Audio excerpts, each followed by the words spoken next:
Hi again, everybody, and welcome to Inside Golf. I'm Harry Donahue. Coming up on today's show, we're going to introduce you to a Philadelphia section of the PGA professional by the name of Kevin Duffy. He's being honored with an inaugural award from the Philadelphia section entitled the Deacon Palmer Award. Now, Deacon Palmer was the father of the great Hall of Famer Arnold Palmer. And this award was given to Kevin for his work at Riverton, but also dealing with some severe family issues that did not prevent him from becoming a great local professional. It's the story of Kevin Duffy. Also coming up on today's show, coming up next week, it's the PGA Championship at Oak Hill in Rochester. Our teed-off panel here at Riverton Country Club will talk about their memories of the PGA Championship, in particular those played at Oak Hill. Kevin Duffy and the PGA Championship coming up next on this edition of Inside Golf. The 26th season of Inside Golf is presented by Destination Montco Golf. Your next golf getaway is in Valley Forge in Montgomery County, Pennsylvania. Visit valleyforge.org. By the First Tee Greater Philadelphia. The First Tee not only helps young men and women become better golfers, but most important, better people. Get involved. Visit firstteephiladelphia.org. By the Philadelphia Association of Golf Course Superintendents, a community of professionals enhancing the game of golf since 1925. Make sure you thank your golf course superintendent today. By the Golf Association of Philadelphia, GAF, celebrating amateur golf since 1897. By Jersey Man and Philly Man Magazine, a digital publication and private business network. Read the current issue free at jerseymanmagazine.com. By the Haverford Trust Company. For life's must-haves, there's Haverford. And by Inside Golf's partner since 1998, the Philadelphia PGA section, the experts in the game and business of golf. Golf is the great equalizer. For many, this journey is an escape from reality, a chance to be part of a team, a career opportunity. PGA Reach impacts lives through golf by lifting people up, giving them hope, and sending them down an alternate path that they never saw coming. With PGA Reach Philadelphia, as in life and in golf, the most important shot you take is the next one. For over 2 decades, First Tee has created experiences that build character. We believe every kid deserves to feel supported, safe to try something new, and to be prepared for what comes next. We develop their swing, but more importantly, their inner strength. Because we know what's inside doesn't just count, it changes the game. Come join us at First Tee.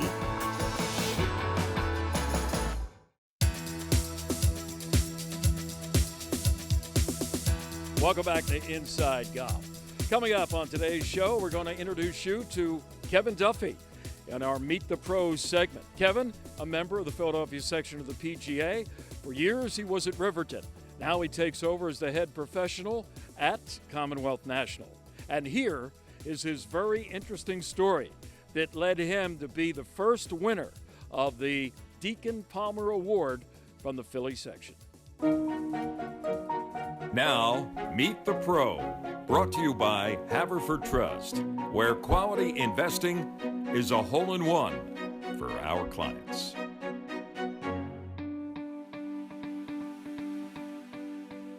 My parents have an old barn, and I found a pitching wedge in the barn and started chipping around in the backyard one day. And I'll never forget the time I hit the first golf ball that went over this 300-year-old barn, and at that moment I immediately got hooked on the game of golf. And then my dad and I started playing a lot of golf together. As I started playing in high school golf, I went to Upper Moreland High School, and our team played at Twining Valley Golf Club. And I was sitting at the counter one day after practice, and Will Riley came up to me and said, "Hey kid, our cart kid didn't show up. You want to play free golf tomorrow? If you could park all those carts, you could play for free." And so I did that for the rest of the summer. And that's kind of how I got my start in golf. And I worked for the Riley family for 8 years, all through high school and all through college. And then Will helped me get my first job in golf after college.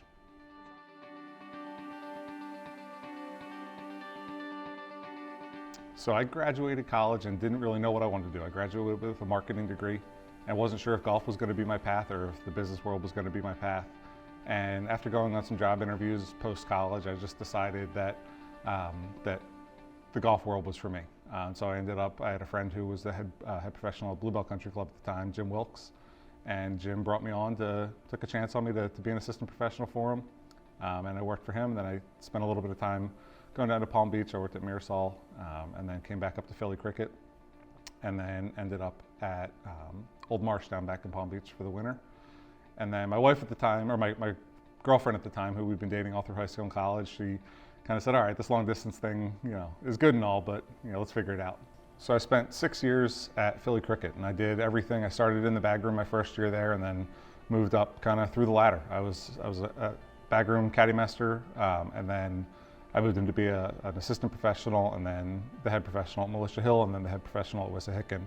And through that 6 years, I was just working to try and prepare myself to one day be able to lead an operation. It was really a great place for me to learn and see guys go on and be successful, and have them to be able to tie into as well. I mean, one of the biggest mentors and early mentors that I had was Will Riley.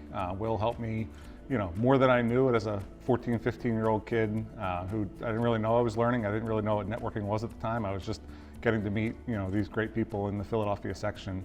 Carl Berlinger was my high school golf coach, and kind of helped get me going in golf, and he was my high school golf coach for the first couple of years.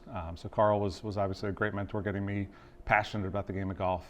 And then as I went to Bluebell, Jim Wilkes was one of my early mentors as well. Just he was the first person. It was the first time I looked at golf as a career versus golf as just free golf and a passion that I love. So I would say those were my earliest mentors. And then I was lucky enough to take a job at Philly Cricket and work for Jim Smith Jr. And Jim has done more for my career and more for my life personally and professionally that I could ever ask for. So Jim to this day is the first person I call when I have a professional question, and he's always there to answer the call. You look at a club with a 100-year-old Donald Ross course and a pro that's been there for 47 years, that there's something special about it. When this job was posted, it was something that was top of my list to pursue. And I was fortunate enough to come out on top of a very competitive search. And Fred Phillips had been their golf professional for 47 years. And when I started, they were eager to continue with another 47 years of great history and great events. And so I had big shoes to fill. Obviously, the club loved Fred. And Fred had just come to the time where he was ready to retire. So it was nerve-wracking for me coming in following a legend. But so I came in and the membership immediately opened their arms to me. They made me part of their family. They made my family part of their family. So it's been nothing but great things. Day to day, I'm really just trying to continue to foster those great relationships that I have with the membership and get to see the people that are out here playing and get to meet the guests and just make sure the experience here at Riverton is pushed forward. And we run a calendar of events of over 175 events throughout the entire summer. So we have a very active golf tournament program. We've got a very active golf instruction program. Our merchandise operation has grown exponentially over the last couple of years, and so we're really busy with all of those aspects of the golf operation. It's been 10 of the best years of my life so far. When Molly was diagnosed, the members immediately came to me and said, "Kev, take as much time as you need, do what you have to do." And then 7 years later, Owen was born, and we knew we had a 25% chance of every child having this disease. And Riverton again came to me and just said, "Kev, you do what you need to do. Like, we're here for you. We'll support you any way we can. We'll do anything we can for you." So Riverton has always treated my family and myself with nothing but love. And the same has gone for this outing. This outing, when my wife comes over, when my kids come over for the outing, it's open arms and hugs, and everyone's so excited to see Molly.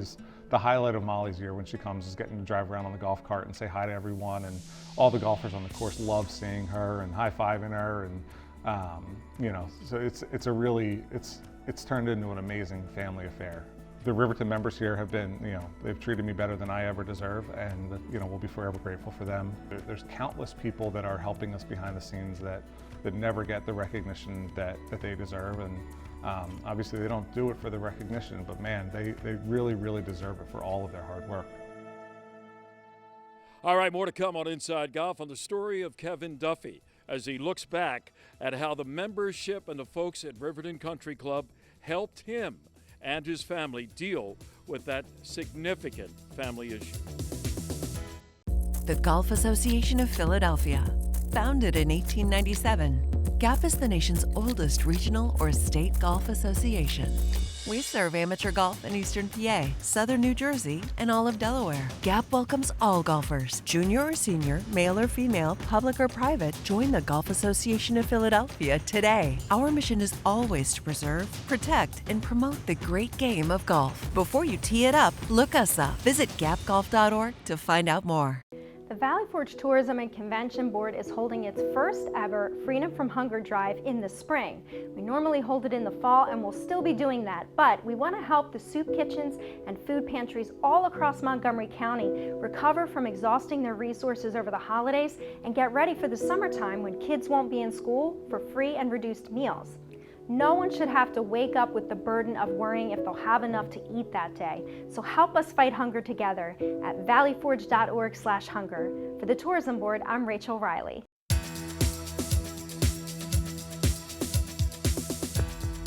So my wife and I dated since we were 17 years old. We were high school sweethearts. We went to separate colleges. We fought through 4 years of living apart. And then, when we graduated, we were excited to continue to move our life together. And then I had the opportunity to work in Palm Beach.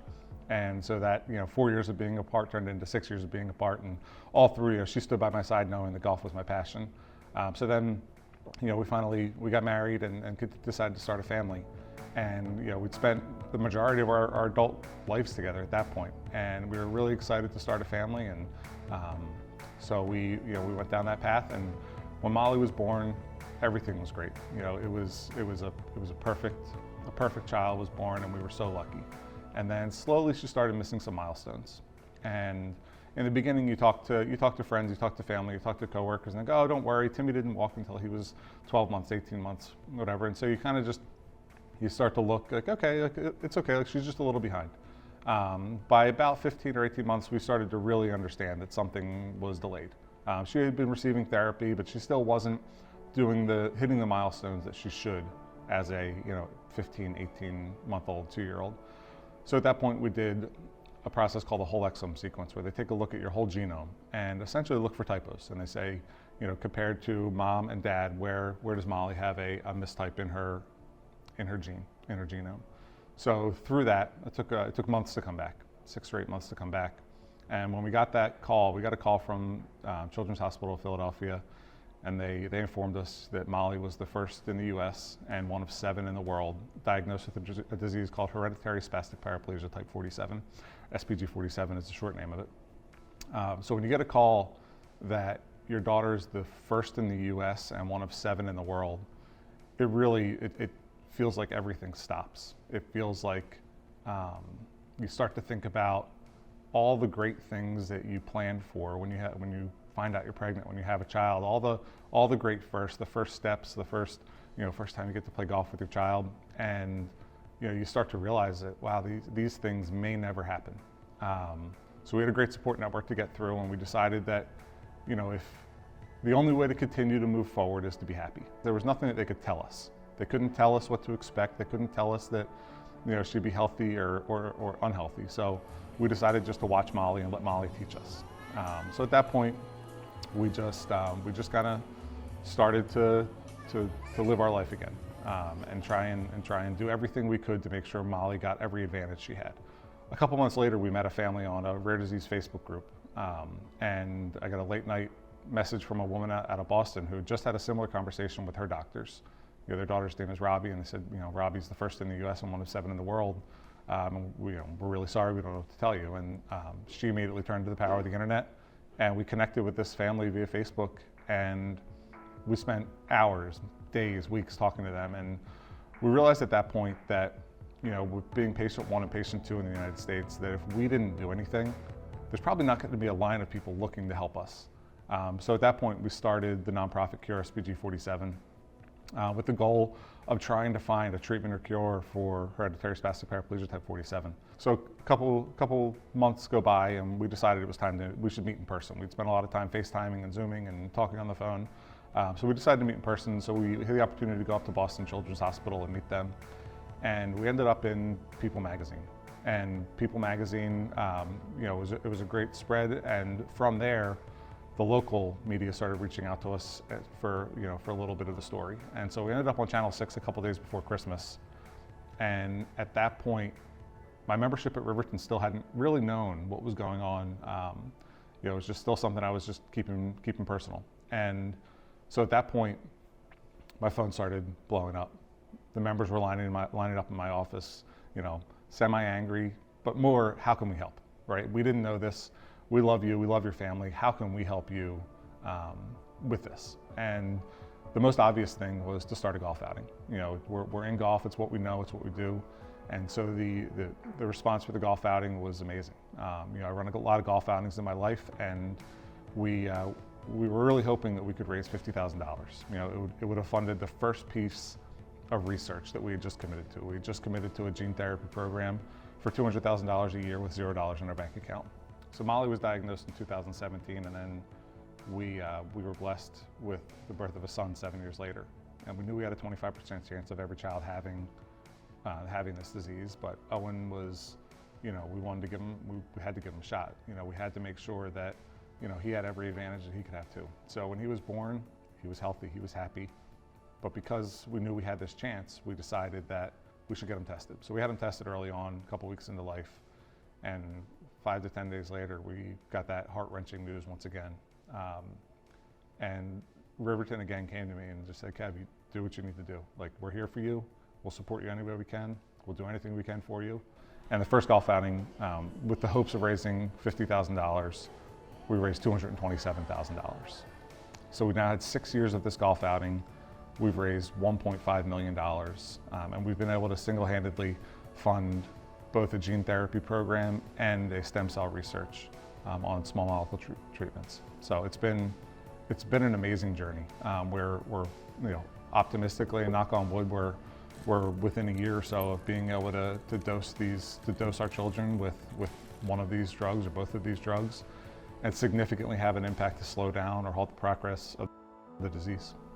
To learn more about our nonprofit and about our outing, if you head to curespg47.org, you can learn more and you can donate there.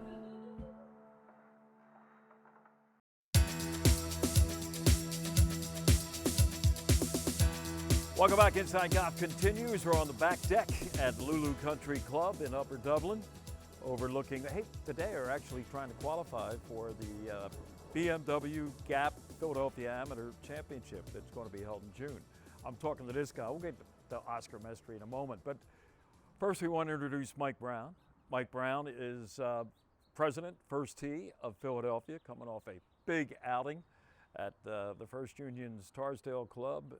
Mike Quick raised a lot of money, I know, for what you do, which is very important to a lot of thousands of kids in the Philadelphia area. Glad to have you back, Mr. Brown. Glad to be here, Harry. Guy that's always back is Joe Logan. You know him from myphillygolf.com. And if you grew up in Kinston, North Carolina, you know him from Kinston, North Carolina. Tarboro, I'm sorry. And this is Oscar Mestre. We talked about Gap and the Philly Amateur coming up, and Oscar is the president now in his, ready? Third year. Farewell tour, they call it, Harry. It is. It's been going on for 2.5 years. No, I'm only kidding. All right, Brownie, we have the PGA Championship coming up. You know, they switched it 5 years ago from the heat of August to the cool, especially up in Rochester, New York, at Oak Hill. This year at Oak Hill Country Club will be played. And a little history at Oak Hill. Jack Nicklaus won it the first time they played it up there, I think. That was back in the mid-'80s. Even that was the last major that he won before he won the Masters in 1986. And he beat a guy, who was it? Andy Bean. Andy Bean, yeah, beat him by 7 shots. What about, what members do you have of the PGA Championship? I have Jimmy Walker at Baltusrol. The guy had won a little bit in a row, and now where's Jimmy Walker? I remember he was like dominant for a short amount of time, and then he got. Does he still get an exemption? No, I guess. No, he doesn't. I think it's 5 years you get for the PGA as a past champion, but Lyme disease got him. We were all aware of Lyme disease, but sure. He really fell off the map. But I remember at Baltusrol how he dominated at that event there, which was pretty cool. Right, yeah. You've covered how many PGA Championships in your day? Oh, God, a bunch. 15 or something like that. 15? Yeah. Always as a writer, though, not as Right. a I wasn't playing. as a no. participant. I missed somehow. Any particular memories? To me, the one I remember the most was actually not a PGA Championship. It was when they had the U.S. Amateur there in 1998, won by Hank Keeney. But as I was telling Mike, what I remember most is Sergio Garcia was a young amateur. I remember him coming through like the press room, handing out press packets for him. He was like 15 or something. Selling himself? He was pitching him. At that point, I think he'd already won a tournament against the pros back in Spain. How about that?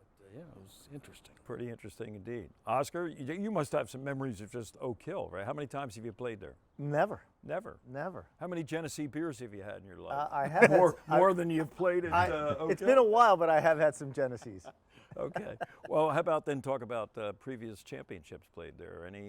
Anything, or just like he brought up Sergio? Were you there when Sergio handed out the I wasn't there, but I think that resumes? He had people, obviously. He did. It's amazing to think that he handed them out personally. Yeah. You know, it seems like it was years ago. Well, it was only 2 years ago, down at Kiowa, that Phil Mickelson shocked the world by winning the PGA Championship, oldest major champion.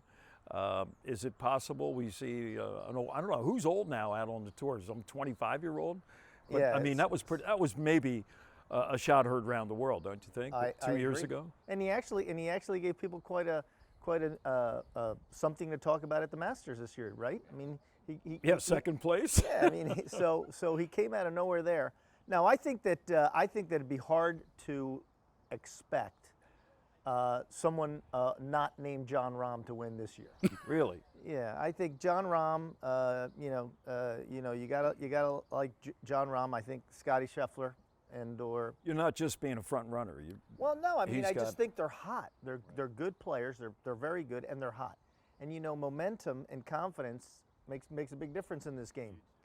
The farther you have to go back for your confidence, the harder it is to win going forward. So they don't have to go very far to remember that. Just talked to Rory McIlroy about confidence.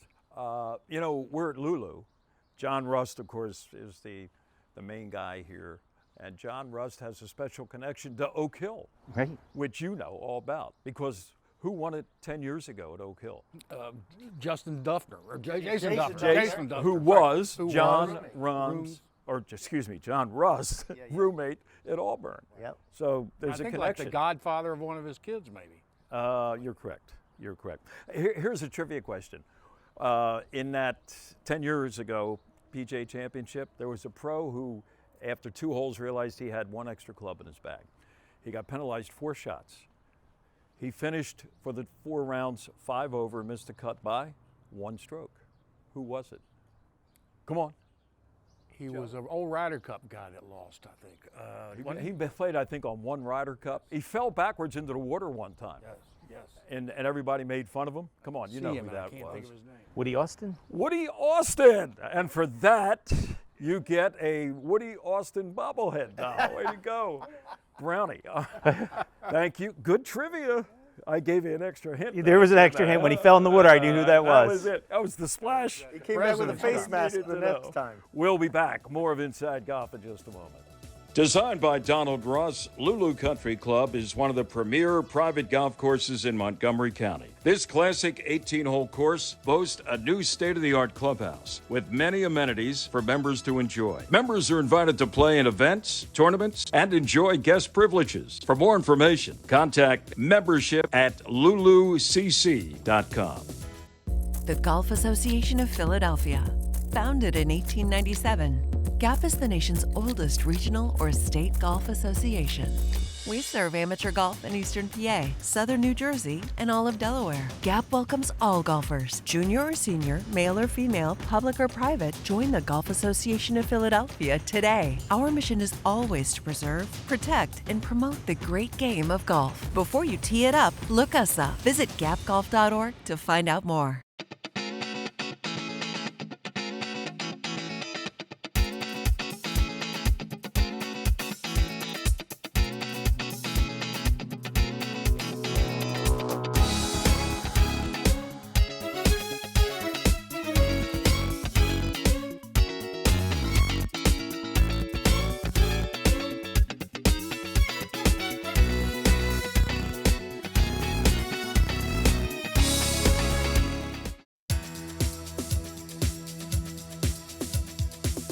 That's it for this week's edition of Inside Golf. What a fascinating story of the folks at Riverton, the members there, and their pro for years, Kevin Duffy, and how they worked together despite having long odds and a real significant family crisis. Good luck to Kevin in his new job at Commonwealth. Now, next week here on Inside Golf, another Philadelphia area pro joins us. Her name is Megan Francella.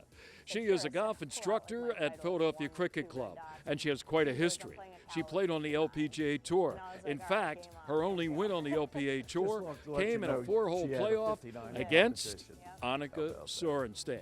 It's the story of Megan Francella next week. I'm Harry Donahue. Join us next week right here on Inside Golf. The 26th season of Inside Golf is presented by Destination Montco Golf. Your next golf getaway is in Valley Forge in Montgomery County, Pennsylvania. Visit valleyforge.org. By the First Tee Greater Philadelphia. The First Tee not only helps young men and women become better golfers, but most important, better people. Get involved. Visit firstteephiladelphia.org. By the Philadelphia Association of Golf Course Superintendents, a community of professionals enhancing the game of golf since 1925. Make sure you thank your golf course superintendent today. By the Golf Association of Philadelphia, GAP, celebrating amateur golf since 1897. By Jersey Man and Philly Man Magazine, a digital publication and private business network. Read the current issue free at jerseymanmagazine.com. By the Haverford Trust Company. For life's must-haves, there's Haverford. And by Inside Golf's partner since 1998, the Philadelphia PGA Section, the experts in the game and business of golf.